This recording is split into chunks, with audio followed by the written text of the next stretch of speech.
Welcome back. In this lecture, we'll wrap up our discussion of the Century of Humiliation and discuss the disastrous first 3 decades of CCP rule. When the war ended in 1945, it looked to the world like Chiang Kai-Shek would be China's unquestioned leader.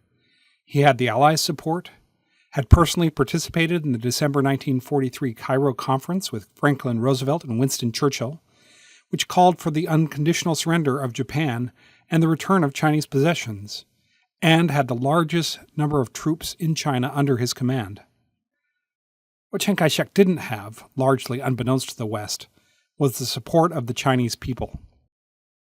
During the war, the Communists had developed a reputation of being daring and courageous in conducting constant harassment and guerrilla raids against the Japanese.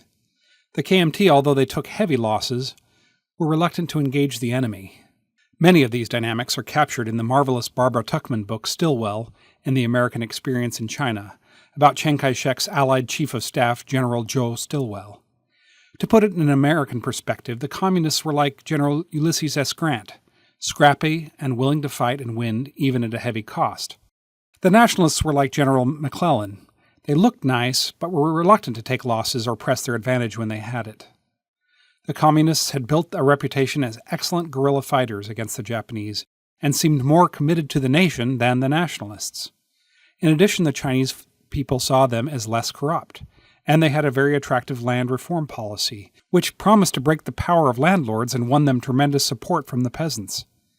As the Civil War raged from 1946 to 1949, thousands of nationalist troops defected to the Communists, and hundreds of thousands of peasants also joined their ranks, flipping the numerical advantage that the Nationalists enjoyed at the beginning of the war. By early 1949, the die was cast, and Chiang Kai-shek made plans to retreat to Taiwan. In the U.S., a debate broke out about who lost China, which ultimately gave rise to McCarthyism. The career of some U.S. diplomats, such as John Stewart Service, who had correctly assessed the strength of the communist movement in China, were destroyed.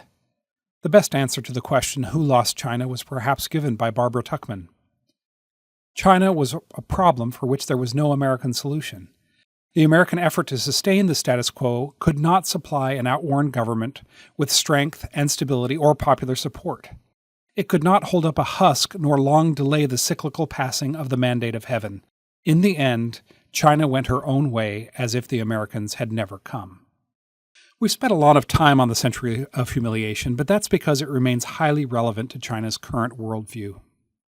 As China national security expert Mark Tischler wrote in The Diplomat in August of 2020, the narrative has created a never-again mentality in China, which dictates that the Century of Humiliation is not just a grim lesson of the past, but also a warning about a possible future. China must not only learn from history, but also actively work to prevent a second century of humiliation. The founding of the People's Republic of China, the PRC, on October 1, 1949, formally marks the end of the Century of Humiliation, when Mao announced from Tiananmen that China has stood up.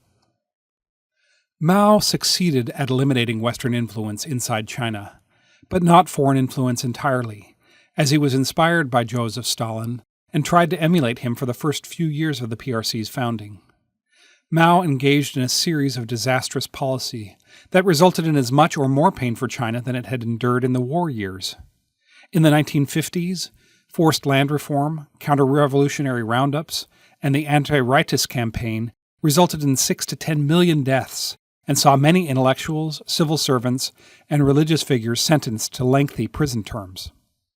The brazenly unscientific policies of the Great Leap Forward of 1958 to 1961 resulted in the biggest man-made famine in history, claiming an estimated 40 million lives. Mao followed this disaster with the Great Proletarian Cultural Revolution from 1966 to 76, which resulted in up to 2 million killed and up to 25 million who were persecuted, fired, imprisoned, or injured in the infamous struggle sessions with the Red Guards. When the Tangshan earthquake struck in July 1976 and killed some 240,000 people, to many Chinese it was another sign of the loss of the mandate of heaven, and served as a precursor to Mao's passing 6 weeks later. It is indeed remarkable that the CCP survived such a series of blunders. But government-directed violence within the country has always been more palatable than pain and suffering inflicted by foreigners. The CCP's extensive control over the media and its robust domestic security apparatus has been effective in preventing the development of any viable opposition to party rule.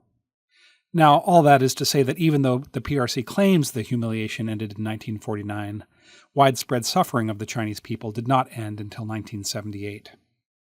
But before we look at the modern Chinese worldview, we'll take a brief look in our next section at the history of the PRC's foreign policy, a reflection of their evolving worldview.